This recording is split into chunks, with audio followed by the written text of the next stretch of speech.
რატომ არ შემოუშვეს ევროკავშირის დელეგაციის წევრი საქართველოში? ევროკავშირის წარმომადგენლობა ადასტურებს, რომ ევროკავშირის დელეგაციის წევრი საიმონ ვანდერბრუკი, რომელიც საქართველოში 2024 წლის სექტემბრიდან მუშაობდა, ქვეყანაში აღარ შემოუშვეს. როგორც გავრცელებულ განცხადებაშია ნათქვამი, დიპლომატის ქვეყანაში არ შემოშვება ვენის კონვენციას ეწინააღმდეგება. მათივე ცნობით, ხელისუფლებამ სამწუხარო ინციდენტის გამო სიტყვიერი ბოდიში მოიხადა და დაადასტურა, რომ თანამშრომელს შეუძლია თავის სამუშაო ადგილზე დაბრუნდეს. ქართული ოცნების საგარეო საქმეთა სამინისტროში კი განმარტავენ, რომ ადგილი ჰქონდა ტექნიკურ გაუგებრობას. ისინი მეტ დეტალზე არ საუბრობენ.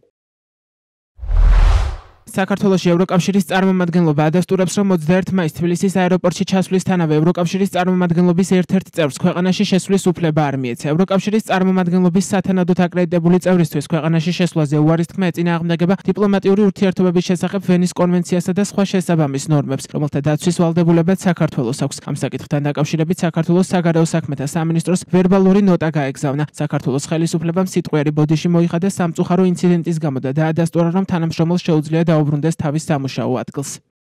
ოპოზიციის ნაწილს არ ჯერა, რომ დიპლომატის საქართველოში არ შემოშვება ტექნიკური გაუგებრობის ბრალი იყო. მათი თქმით, ივანიშვილის ხელისუფლება თავისუფლად ქვეყანაში მხოლოდ რუსებს უშვებს. რაც მთავარია, გავრილოვი ხო შემოუშვეს, პოზნერი ხო შემოუშვეს. ეს არის რუსული რეჟიმი, რომელიც უშვებს რუსებს, რომელიც ფეხქვეშ ეგება რუსებს, რომელიც ემსახურება რუსებს და რომელიც დღე-დაღამ ლანძღავს, ცივ-ომს უცხადებს, ემიჯნება, ღალატობს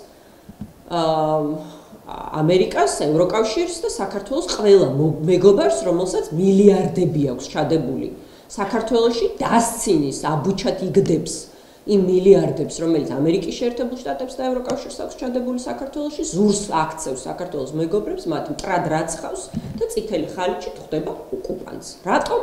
იმიტომ რომ დღეს საქართველოს მართავს საოკუპაციო რეჟიმი და ეს საოკუპაციო რეჟიმი ჩვენ ერთიანობით უნდა მოვიშოროთ.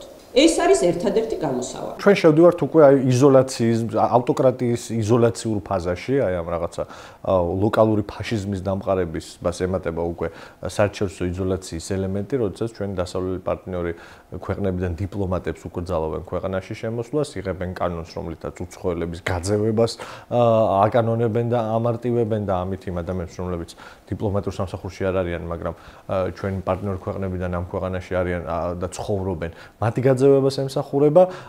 ეს არის უკვე ისტერიული იზოლაცია, რომელშიც ქართული ოცნება შედის და ალბათ პასუხი იმ ყველაფერზე, რასაც ელოდნენ 20 იანვარს, პასუხი მარკო რუბიოს განცხადებაზე, პასუხი იმაზე, რომ არავითარი შანსი და საშუალება არ აქვთ მილიონობით დახარჯული დოლარის და ასობით ლობისტის პირობებშიც კი, რომ რაიმე ფორმით ურთიერთობა დაალაგონ დასავლეთთან და ეხლა იყენებენ პუტინის მეთოდს. გუშინ გავრცელდა ინფორმაცია, რომ საქართველოში ევროკავშირის საელჩოს თანამშრომელი საიმონ ვანდერბრუკი არ შემოუშვეს და აეროპორტიდან უკან გააბრუნეს. ევროკავშირის საელჩოს ატაშე საქართველოში ცხოვრობს, ამჟამად ის ევროკავშირის საელჩოში გაფართოების საკითხზე მუშაობს. მანამდე ევროკავშირის სადამკვირვებლო მისიის თანამშრომელი იყო.